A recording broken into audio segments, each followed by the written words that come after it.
நண்பர்களுக்கு வணக்கம். இப்போ நம்ம பார்க்கக்கூடியது பானிபூரி ரெசிபி, அதாவது சால்னா எப்படி செய்யலாம் தான் பார்க்க போகிறோம். வீடியோ ஸ்கிப் பண்ணாமல் கடைசி வரைக்கும் பாருங்கள். டாப் டு பாட்டம் எல்லாமே கற்றுக்கலாம். வீடியோக்குள்ளே போகிறதுக்கு முன்னாடி கீழே இருக்க லைக் பட்டனை கிளிக் பண்ணி ப்ளூ கலரில் மாற்றிக்கோங்க. பக்கத்துலேயே நம்மளோட சேனலை சப்ஸ்கிரைப் பண்ணிக்கோங்க. உங்களுக்காக டெய்லி புதிய வீடியோக்கள் காத்துட்ருக்கும். நெக்ஸ்ட்டு பெல் பட்டனை கிளிக் பண்ணி ஆல் அப்படின்ற ஆப்ஷனை கொடுத்துக்கோங்க. வாங்க இப்போ வீடியோக்குள்ளே போகலாம். ஸோ இப்போ நீங்கள் பார்க்குறது டிஸ்பிளேல சால்னா எப்படியெல்லாம் ரெடி பண்ணியிருக்காங்க அப்படின்றதான் நீங்கள் டிஸ்பிளேல பார்க்குறீங்க. இது எப்படிலாம் ரெடி பண்ணலாம் அப்படின்னு தான் பார்க்க போகிறோம். ஸோ ஃபஸ்ட்டு தேவையான அளவு பட்டை எடுத்துக்கோங்க, கூடவே லவங்கமும் ஆட் பண்ணிக்கோங்க. ஸோ இப்போ நம்ம ஆட் பண்ணக்கூடிய பொருள் எல்லாமே செரிக்கக்கூடிய பொருள், கூடவே நறுமண பொருள். ஓகேங்களா? இந்த வீடியோ பார்க்கும்போது ஒரு நோட்டில் எழுதி வச்சுக்கோங்க. அப்படி இல்லைனா இது எல்லாமே பக்கத்தில் ஒரு பிளேட்டில் ரெடி பண்ணிக்கோங்க. இப்போ நம்ம எடுத்து வச்சது அன்னாச்சி பூ. ஸோ இப்போ க்ளோஸ் வீடியோவில் காமிக்கிறேன். என்னெல்லாம் ஆட் பண்ணியிருக்காங்க அப்படின்றத நீங்களே டிஸ்பிளேல பார்த்து தெரிஞ்சுக்கோங்க. ஸோ இதுக்கப்புறம் எல்லாமே ஒன் பை ஒன்னாக நிறைய இன்க்ரீடியன்ட் ஆட் பண்ண போகிறோம். ஸோ கிட்டத்தட்ட 13-14 இன்க்ரீடியன்ட் ஆட் பண்ண போகிறோம். அது எல்லாமே ஒன் பை ஒன்னாக நீங்களே டிஸ்பிளேல பாருங்கள். ஸோ இப்போ ஆட் பண்ணக்கூடிய பொருள் என்னென்னு பார்த்தீங்கன்னா கல்பாசி. இது வந்து நம்ம மளிகை கடையில் கேட்டாலே கிடைக்கும். ஸோ இது வந்து கல்பாசின்னு சொல்லுவாங்க. பாருங்கள் எந்த அளவுக்கு இருக்குதுன்னு சொல்லிட்டு. ஸோ நம்ம அடுத்தபடியாக நம்ம ஆட் பண்ணக்கூடிய பொருள் வந்து பார்த்திங்கன்னா சீரகம். ஸோ இது எல்லாமே வீட்டில் அதிகமாக யூஸ் பண்ணுவோம். அதனால் டிஸ்பிளேல பார்த்தாலே உங்களுக்கு சீரகம் அப்படின்ற தாட் உங்களுக்கு தெரிஞ்சிருக்கும்.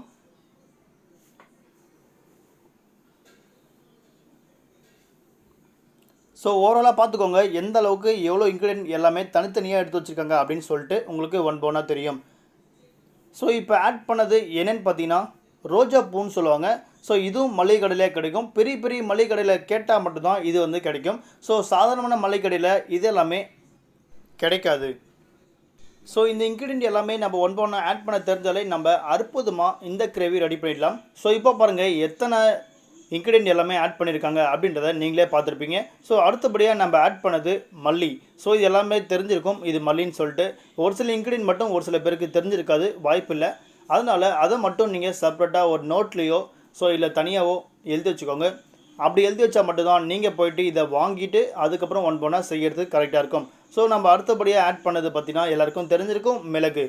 இந்த மிளகு எதுக்காக யூஸ் பண்ணுறாங்க அப்படின்னு பார்த்தீங்கன்னா ஸோ நம்மளுக்கு சளி பிடிச்சிருந்தாலையும் இது வந்து க்யூர் பண்ணுறதுக்கு ஒரு பெஸ்ட்டான மருந்துன்னே சொல்லலாம்.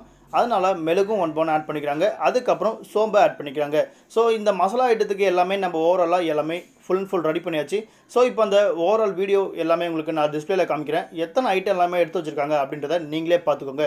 ஸோ கிட்டத்தட்ட நம்மளுக்கு பார்த்தீங்கன்னா 10 ஐட்டம் கிட்டே இருக்குது. இதுக்கப்புறம் இன்னும் கொஞ்சம் ஐட்டம் எல்லாமே ஆட் பண்ணுவாங்க. அது எல்லாம் எப்படி ஆட் பண்ணுறாங்க அப்படின்றத இதையும் நான் ஒன் பண்ணால் நான் டிஸ்பிளேல காமிக்கிறேன். ஸோ எவ்வளோலாம் ஆட் பண்ணுறாங்க அப்படின்றத நீங்களும் பார்த்துக்கோங்க. நம்மளுக்கு தேவையான அளவு ஆட் பண்ணாலே போதுமான அளவு. நம்ம அதிகமாக எதுவும் செய்ய போகிறது கிடையாது. இப்போ இதில் அதிகமாக செய்கிறாங்க அப்படின்றதுனால நம்ம அதிகமாக ஆட் பண்ணுறோம். இது வந்து ரொம்பவே ரேட் காஸ்ட்லி. கிட்டத்தட்ட லவங்கம் மட்டுமே 1 கிலோ 1200 ரூபா. ஸோ இதனால் எல்லாமே ரேட் அதிகம். நீங்கள் கொஞ்சமாக எல்லாமே ஆட் பண்ணிக்கோங்க. ஸோ இப்போ எல்லாமே ஓவராலாக டிஸ்பிளேல பார்த்துருப்பீங்க என்னெல்லாம் ஆட் பண்ணியிருக்காங்க அப்படின்னு சொல்லிட்டு. ஸோ இதுக்கப்புறம் என்னெல்லாம் ஆட் பண்ணோம் அப்படின்றத நான் காமிக்கிறேன். ஸோ ஃபர்ஸ்ட் ஆஃப் ஆல் இப்போ நம்ம பார்க்க போகிறது பார்த்திங்கன்னா காஞ்ச மிளகாயை கொஞ்சமாக எடுத்துக்கோங்க.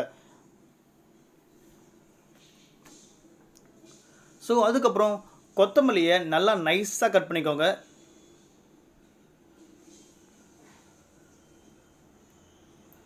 ஸோ இப்போ பார்த்தீங்கன்னா நம்மளுக்கு தேவையான அளவு சில்லி பவுடரை எடுத்துக்கோங்க.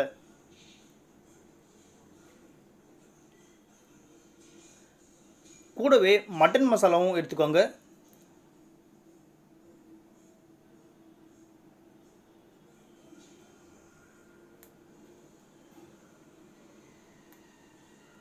ஸோ அதுக்கப்புறம் பார்த்தீங்கன்னா இப்போ நம்மளுக்கு பச்சை மிளகாயும் பூண்டு இஞ்சி இது எல்லாமே தனித்தனியாக எடுத்து வச்சுக்கோங்க. ஸோ நம்ம மிக்சியில் போட்டு அரைக்கும் போது நம்மளுக்கு இஞ்சியை வந்து ஃபுல் நைஸாக இடிச்சுக்கோங்க. அப்போ தான் நம்மளுக்கு மிக்சியில் நைஸாக அரையும். ஓகேங்களா? ஸோ இந்த அளவுக்கு நம்மளுக்கு எடுத்து வச்சுருக்கோம். இது எல்லாமே நீங்கள் கொஞ்சமாக எடுத்து வச்சாலே போதுமான அளவாக இருக்கும்.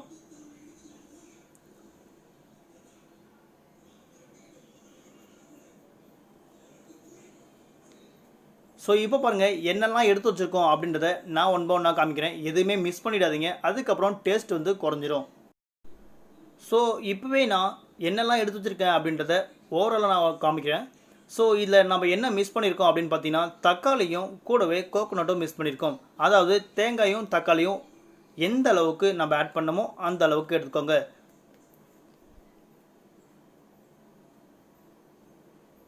ஸோ ஓவராலாக நம்ம என்னெல்லாம் எடுத்து வச்சுருக்கோம் அப்படின்றத நீங்களே டிஸ்பிளேல பாருங்கள். ஸோ இப்போ பார்த்தீங்கன்னா கொத்தமல்லி நம்ம அதிகமாக எடுத்தாலே நம்மளுக்கு வாசனை நறுமணம் ரொம்பவே சூப்பராக இருக்கும். ஸோ இதில் நம்ம இன்னும் ஒன்று மட்டும் ஆட் பண்ணல. அது என்னென்னு பார்த்தீங்கன்னா கறிவேப்பிலை மட்டும் ஆட் பண்ணல. ஸோ அந்த கறிவேப்பிலை கொத்தமல்லி கூட, அதாவது புதினா கூட ஆட் பண்ணிக்கோங்க.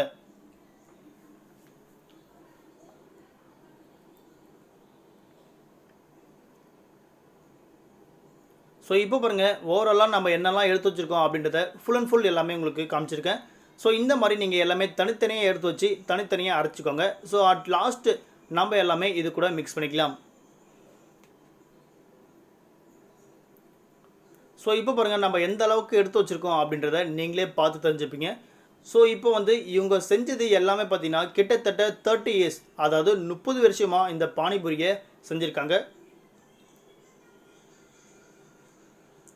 ஸோ இப்போ நம்ம எடுத்து வச்சு எல்லாமே இன்க்ரீடியன்ட் எல்லாமே இப்போ நம்ம மிக்சியில் அரைக்க போகிறோம். ஸோ நம்ம இந்த அளவுக்கு நைஸாக அரைச்சாலும் நம்மளுக்கு போதுமான அளவு.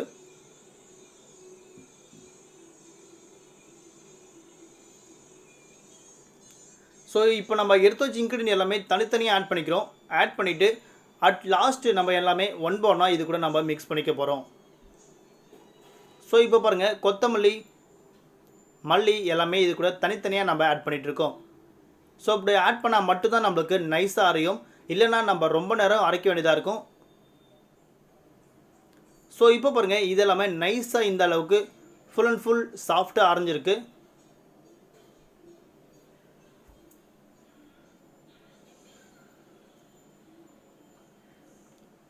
ஸோ பாருங்கள் இஞ்சி பூண்டு பேஸ்ட் எல்லாமே நம்மளுக்கு தனித்தனியாக ரெடி ஆகிடுச்சு. ஸோ அட் லாஸ்ட் இது எல்லாமே ஒன் பை ஒன்னாக மிக்ஸ் பண்ணிக்க போகிறோம். எது நம்ம தனித்தனியாக ஆட் பண்ணமோ அது எல்லாமே ஒன் பை ஒன்னாக மிக்ஸ் பண்ணால் எந்த கலரில் வருது அப்படின்றத நீங்களே பாருங்கள். ஸோ கிட்டத்தட்ட ஒரு மசாலா மாதிரி ஃபுல் அண்ட் ஃபுல் ரெடி ஆகிடும், அதாவது ரெசிபி. ஓகேங்களா? ஸோ அட் லாஸ்ட் எந்த மாதிரி ரெடியாக இருக்குது அப்படின்றத நீங்களே டிஸ்பிளேல பார்த்து தெரிஞ்சுப்பீங்க.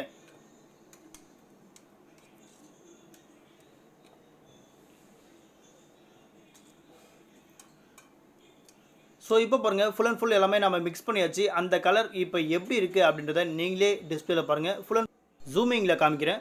ஸோ இதுக்கப்புறம் நம்மளுக்கு ஒரு கடாயில் லைட்டாக எண்ணெய் ஊற்றி நம்ம என்னெல்லாம் அரைச்சி வச்சோமோ அது எல்லாமே எண்ணெயில் போட்டு நல்லா வதக்கிக்கோங்க.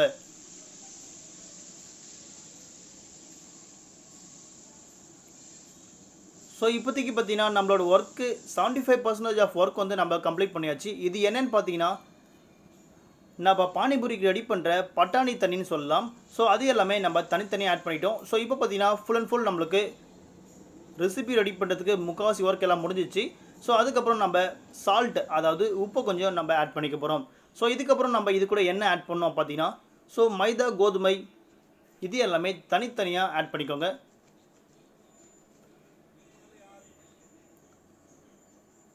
ஸோ இப்போ பார்த்தீங்கன்னா நம்ம மைதா ஆட் பண்ணியாச்சு. அதுக்கப்புறம் இப்போ கோதுமை ஆட் பண்ண போகிறோம். ஸோ அதுக்கப்புறம் நம்மளுக்கு தேவைன்னா நம்ம அரிசி மாவு கூட ஆட் பண்ணிக்கலாம்.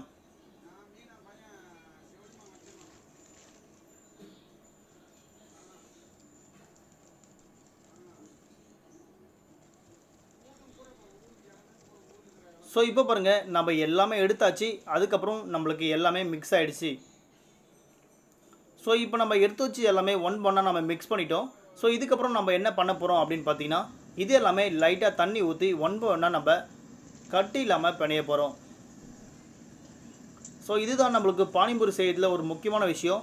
ஏன்னா இது எல்லாமே நம்ம கட்டி இல்லாமல் உடைச்சா மட்டும்தான் நம்மளுக்கு அந்த கிரேவி வந்து நம்மளுக்கு அற்புதமாக கிடைக்கும். இல்லைனா கட்டி கட்டியாக இருந்ததுன்னா நம்மளுக்கு நல்லாவே இருக்காது. ஸோ இப்போ பாருங்கள் பானிபூரி நல்லா கொதிக்க ஆரம்பிச்சிருச்சு. ஸோ இந்த சேனலை கூட ஒன் பை ஒன்னாக இந்த மாவை நம்ம ஆட் பண்ணுறோம்.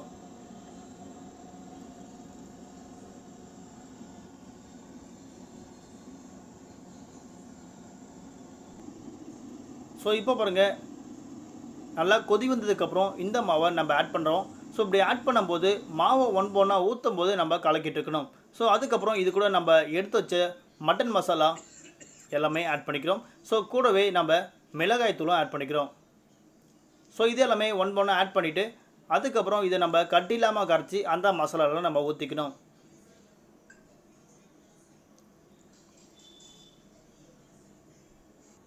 ஸோ இப்போ பாருங்கள் நம்ம கட்டிலாம் கரைச்சாச்சு. இது கூட நம்ம மசாலாவில் ஊற்றிக்கிறோம். ஸோ இப்போது நம்மளுக்கு ஃபுல் அண்ட் ஃபுல் எல்லா ஒர்க்கும் கம்ப்ளீட் ஆகிடுச்சு. ஸோ இப்போ நம்ம பானிபூரி ரெசிபி எப்படி செய்கிறோம் அப்படின்றத இந்த ஒரு வீடியோ பார்த்தாலே தெரியும். ஸோ அற்புதமாக நம்ம ரெடி பண்ணிடலாம் வீட்லேயே. ஸோ அதுக்கப்புறம் நம்மளுக்கு கொத்தமல்லியை நம்ம நைஸாக கட் பண்ணி இது கூட நம்ம ஆட் பண்ணிக்கலாம். ஓகே ஃப்ரெண்ட்ஸ், இந்த வீடியோ உங்களுக்கு பிடிச்சிருந்ததுன்னா ஒரு குட்டி லைக் கொடுங்க. மறக்காமல் இதை வந்து உங்களோட ஃப்ரெண்ட்ஸ்க்கும் ஷேர் பண்ணுங்கள். மேலும் பல வீடியோவுக்கு கீழே இருக்க ரெக்க பட்டனை கிளிக் பண்ணி சப்ஸ்கிரைப் பண்ணிக்கோங்க. நன்றி, வணக்கம்.